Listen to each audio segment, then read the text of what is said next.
Hello class, here we are with Chapter 4, Corporate Governance, Foundational Issues. If you'll notice, another thing too is that this time I'm wearing a hat. This right here was a hat that was given to me by my friends here, and it was, if you'll notice, it says up here CFR, that's the name of the soccer team, and it's in Cluj-Napoca, the city where I'm located. Excellent soccer game, just a fun time that evening. Today we're going to be talking about corporate governance. We're going to start out first with legitimacy. It's a condition, it's a situation, you may want to say, wherein an organization's activities and society's expectations are pretty much meeting each other. Now, legitimation is a process. It's a dynamic process in which a business seeks to perpetuate its acceptance. Now, some people that take a look askance or don't quite agree with corporate social responsibility may say, why does an organization have to really expect to be legitimized by society? Well, that's a very simple answer, is that society is the one that allows a corporation to exist in the first place. We start out with the state charter. When you want to start a corporation, you have to go ahead and have the state charter it. Say, yes, we want to have permission from the citizens of, say, the state of Texas or the state of California. You create shareholders. It's a class of people who own or have an interest in the organization. They go ahead and set up a board of directors to manage the organization. They deal with management, and finally, you have employees who are at the bottom of this hierarchy. Now, what's somewhat interesting, if you look on the left-hand side of the screen, is that in the pre-corporate period, a lot of organizations start out here, not all of them, but many corporations start out first as owners who manage what's going on. They may be the owners that you know, they have a stake in the organization, and they're managing it on a day-to-day basis.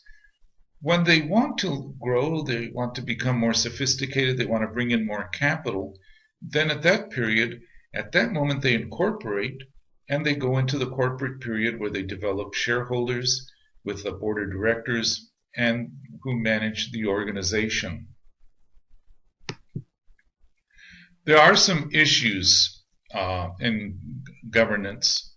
One of them has to deal with CEO pay controversy. That always comes around, is how do you keep CEOs that are running an organization from taking a little bit too much money?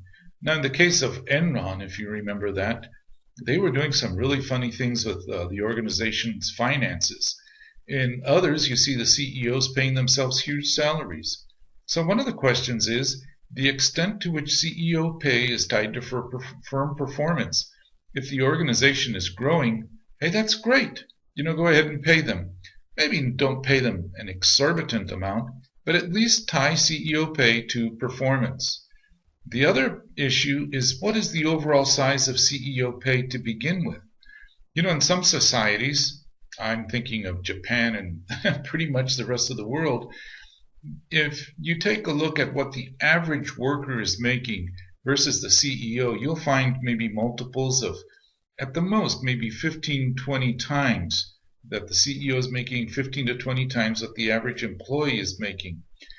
In U.S. companies, we have some CEO pays that is, say, maybe 100 or more times. I mean, more than any other place in the world, more than what the basic employee or the average employee makes.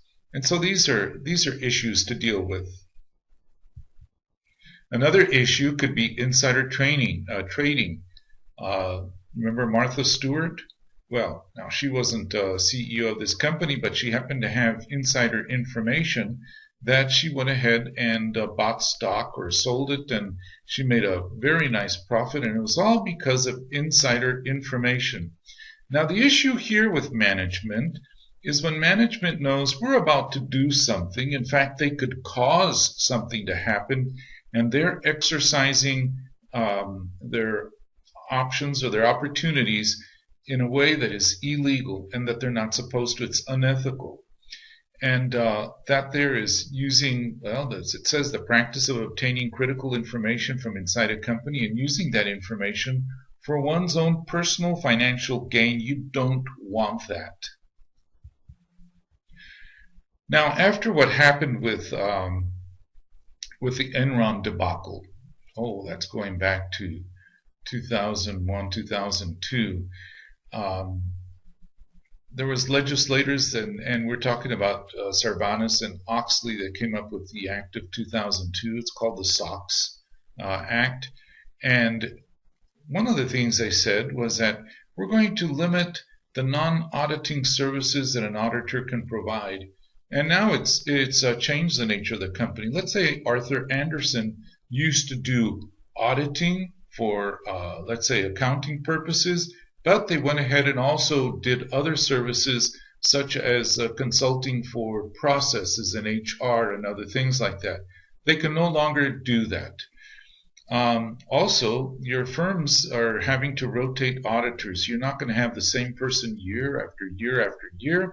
What you do is you have a new person coming in, and they have their own professional ethics. They are going to check the books. If they see something has been done poorly or wrong in the past, they're going to fix it. And let's say in a year or two, they move on and somebody else comes in. It also makes it unlawful for accounting firms, such as Arthur Andersen or some other organization, to provide services where conflicts of interest exist. Another outcome of the SOX or Sarbanes Oxley Act is improving financial disclosure with requirements such as anything that happens off the balance sheet that has to be reported, that there will be no personal loans to executives and to directors, and you'll require auditors to assess and report upon internal controls. Audit committees must have at least one financial expert, somebody who is going to see, if something's going on. And CEOs and CFOs can't say anymore that I didn't know, this was out of my hands, I am ignorant of what went on here, I didn't know. No more. They have to sign and certify that they are responsible. Not quite final, but the next to the last bullet, whistleblowers are afforded protection. If they blow the whistle, they cannot be fired. They have protection from prosecution and so on. Finally, the code of ethics disclosure is very important, and that's just, it's what our course is all about, is making sure that companies know that they're doing the right thing. Also, with some other ideas for improving corporate governance is maybe changing the board of directors. I'm not saying change the whole thing, but as far as increasing diversity, when one comes out, bring somebody else in and have diversity that could be both ethnic and racial, but it also could be from different industries. It could be people who are coming from different walks of life, having done different things. Another thing too is bringing in outside board directors, people that don't have a monetary stake in the company and who are there to keep an eye out. Well, just to help with managing the organization. And you want to use the board of directors or the board committee for auditing, another committee for nominating CEOs and officers and other board members. You want one for compensation, and you would like to have a board committee for public policy. And finally, on this list, we should make sure that the board gets tough with the CEO. Don't give them everything they want. Don't overpay them. Do things that will make them responsible and that their pay is commensurate for what they're doing.